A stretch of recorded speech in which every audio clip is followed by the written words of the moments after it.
Deputy Stephen Sands, Dixon County Sheriff's Office.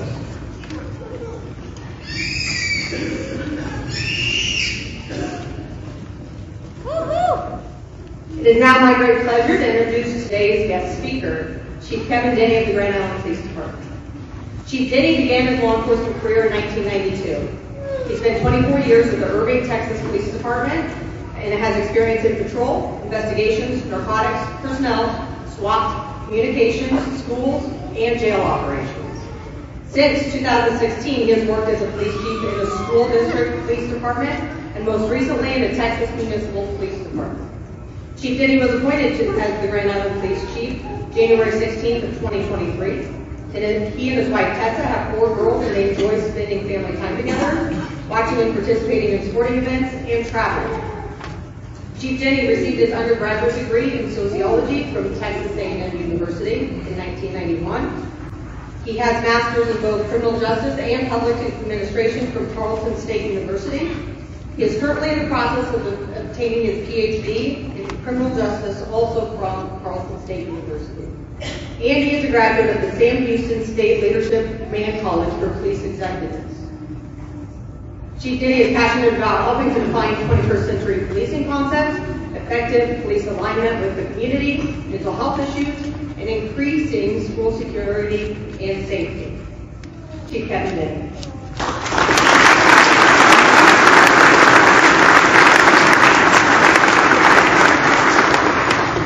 Thank you very much.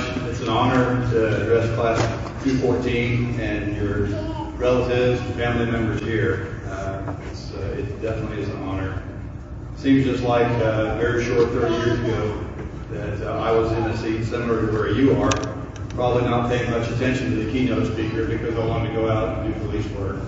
But my intent is to pass on, hopefully, some nuggets of information and experience that I had that I wish if I could go back and talk to myself, I was sitting in one of those seats, some of the things that I would say. And as many people have probably told you, this has been a journey of about 4 months to get to this point, but your journey is just beginning, and it's a great journey ahead. I wish you the best in the future going forward. But just a few things that I'd like to go over and hopefully pass on to you as new recruits, new police officers coming forward. The first thing that I would say, remember what you said in your interview. When you were in front of an interview panel, what you said probably something to the effect of you want to help people, you want to leave a legacy, you want to make a difference. So remember that. Keep that focus. Now don't spend 15, 20, 30 years in law enforcement and lose focus of the reason you got into it. You got into it to help people. You got into it to make a difference. That's my first. Second one is remember now that people are watching you. I said this to our 5 that are graduating. This is not mine. This is a George Strait song, but the weight of the badge is very light until you put it on. And when you put that badge on, tomorrow people are going to be paying a lot more attention to you. They're going to be watching what you do. But just remember that you're human, that you're going to make mistakes. Own those mistakes and keep moving forward. That's what it's about. But people will be watching you. Doesn't matter whether it's your kids at home, whether it's somebody in a convenience store, a grocery store. People are watching you, and you realize that after a while. It took me a while to notice it. It becomes second nature when you walk into a restaurant or somewhere. A lot of people will look at you because you're wearing a uniform. But when you walk in with somebody that's not wearing a uniform, it hits them in the face that people are watching you. So just remember that. That's point 2.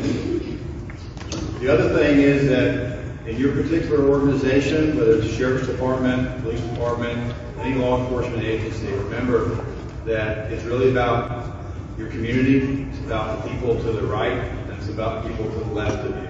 It's about the people in the organization. It's about the people that you serve. The organization is going to make determination on you as you go through your career, but you're not in a relationship with your organization. It took me a while to remember that or figure that out. The light bulb went on after about 15 years.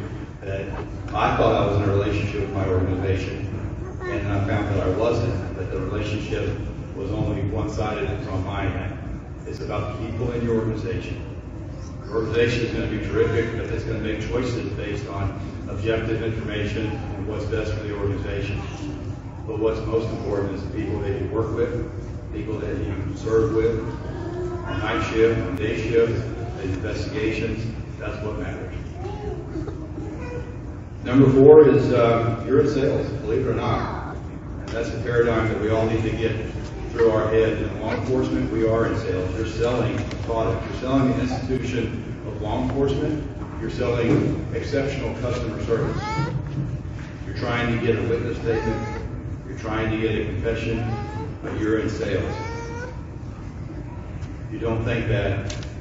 Just think how difficult it is if you're not thinking that you're trying to get something from somebody. You're trying to, in the process, serve them as best as you can. But you're in sales.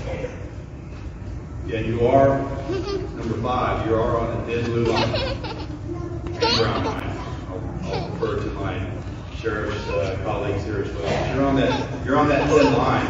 Problem is, you're not on that thin line alone. You're on that thin line because the community supports you, they back you, they want you on that line. They're giving part of their authority, part of their freedom to you to be on that line and protect you. Remember that you're on the line, but you're not on the line alone. You're on that line with the support of the vast majority of people in this country that support you, support law enforcement, and support a stable society. The last point that I have for you. Back early in my career, I was walking down a hallway, and there was a old grizzled sergeant, big mustache, coming the other way, and I guess I was smiling, and he looked at me and said, "Keep smiling." And it's funny the things that you remember. That was over 30 years ago, but I remember that like it was yesterday. And he may have just meant it in passing, but I think he meant more than that, because I remember to this day. Keep smiling. Remember why you got into this profession. Remember what you said. Remember that focus, and keep smiling. That's what we're in a great profession. This is incredible. This is a great moment in this nation's history and policing in general. This is a change moving into the 21st century. So keep smiling because you're in a great profession. And so in closing, I would say that just remember again that you are in one of the greatest callings, and it is a calling. You're in one of the greatest callings that I can think of, and you're doing it in the greatest country on earth, the United States of America. God bless you. God protect you. God bless the United States. Thank you very much.